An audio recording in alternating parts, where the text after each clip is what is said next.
यानी इस बात को भी ये आम करना चाहिए। कहते थे कि जी वैक्सीन आ गई तो फिर ज़िंदगी बहाल हो जाएगी। अब कई ममालिक में वैक्सीन भी आ चुकी है, इसके बावजूद हालात कंट्रोल में नहीं है, वबा है, कोरोना है कि बढ़ता चला जाता। अब दूसरा साल अगला भी शुरू हो गया, 1.5 साल होने को है और बढ़ती चली जा रही है। इसका मतलब ये कि सिर्फ वबा नहीं है, ये अल्लाह का अज़ाब है। इसका तदारुक सिर्फ हाथ धोने से नहीं है, सिर्फ मास्क लगाने से नहीं है, इसके साथ साथ अल्लाह से सच्ची तौबा करनी है। देखते हैं कि हमारे मुल्क में भी ये कोरोना जो है ये कंट्रोल हो गया था, बहुत ज़्यादा महदूद हो गया था और बहुत थोड़ा हो गया था और तकरीबन ख़त्म होने को था, इसलिए तो लॉकडाउन दोबारा खुला।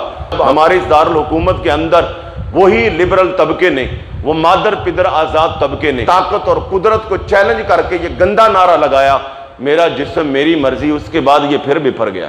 तो इमाम इब्न कसीर कहते हैं कि ये शाम, इराक और हिजाज के इलाकों में ताउन आया। उस वक़्त जब अब्बासी खलीफा अल मुक्तदा बि अम्रिल्लाह की जब हुकूमत थी तो उस वक़्त ताउन फैला।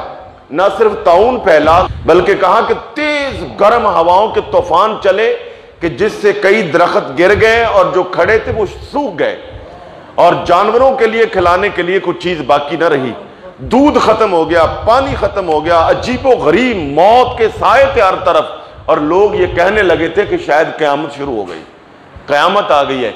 उस मौका पर अब्बासी खलीफा ने फिर ये ऐलान करवाया, कहा लोगों सच्चे दिल से तौबा करो, अल्लाह से माफ़ी मांगो, लोगों को नेकी की दावत दो, गुनाह से बचो और गुनाह से बचने की दावत दो। ये भी वजीफा है, यानी नेकी की दावत दो और बुराई से रोको। लोगों ने ऐसा किया तो कुछ ही अरसे के बाद अल्लाह ताला ने उस बीमारी और वबा का खात्मा फरमा दिया। आज भी मैं ये समझता हूं कि रवैयों में तब्दीली लाने की जरूरत है, नेकी की दावत देने की जरूरत है और बुराई से रुकने और बुराई से रोकने की जरूरत है और सच्चे दिल से तौबा इससे ये हुकूमत को भी चाहिए। बिलखुसूस हम अपने मुल्क की हुकूमत को कहेंगे, वजीर आज़म को कहेंगे कि कौमी सतह पर लोगों को तौबा की दावत दी जाए, लोग तौबा करें, इस्तिग़फ़ार करें, ये इसका इलाज है, वरना ये मामला आगे बढ़ता जाएगा। अल्लाह जल्ल शान सब पे रहम फरमा। इससे बचा कैसे जाए? देखिए दोनों चीज़ें हैं, एहतियात भी करें, इलाज भी करें और भरपूर तरीके से अल्लाह जल्ल शान से दुआ भी करें। ये पूरी दुनिया में ये बात फैला दें जो अल्लाह ताला ने हमारे दिल में डाली है और मैं कहूँगा कि ये गैबी इशारा है और इस पे आप अमल करें। आजकल तरावी हम पढ़ते हैं तो तरावी के अंदर जो हम तरवीहा पढ़ते हैं, दुआ पढ़ते हैं, दुआए तरावी, उसके आखिरी जो कलिमात हैं बड़े कमाल के हैं।